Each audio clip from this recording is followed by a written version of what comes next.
Прости.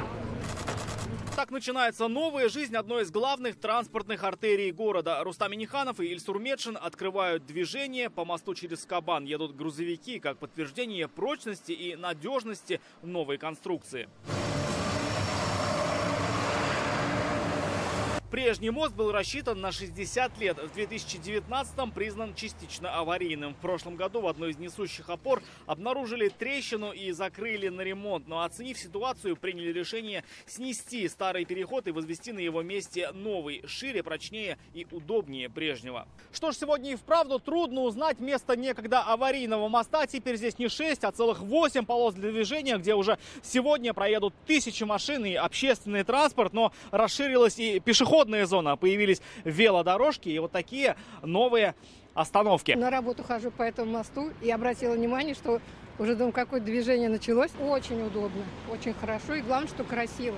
Очень красиво. Да, сделали отличные велодорожки. Я вот как раз в Казань приехал, а тут мост закрыт. Неудобно. А сейчас удобно. Работы завершили на год раньше намеченного. Периодами здесь трудились по 150 человек одновременно. Вдоль моста засеяли газоны и высадили деревья, установили 60 светильников. Появились барьерные и пешеходные ограждения, оборудованы системой автополива. Труднее всего, говорят строители, было работать на Кабане. Из-за сложной экосистемы озера приходилось опускаться и на дно. Надо было Кабан, чтобы он все время функционировал между собой. Мы ложили водопропускные трубы.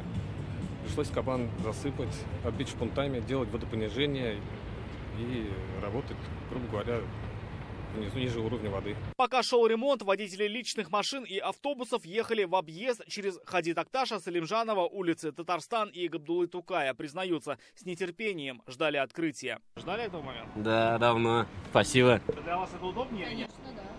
Ждали момента этого? Да. Конечно, да, сейчас отлично. Артур, все, я еду. Мост вновь соединил историческую часть Старотатарской Слободы с центром города и разгрузит улицы Танковая, Татарстан и Назарбаева. Теперь мост выдерживает нагрузку в 25 тонн. Через 3 дня здесь запустят автобусные маршруты. Рамиль Шайдулин, Алмаз Единов, ТНВ, Казань.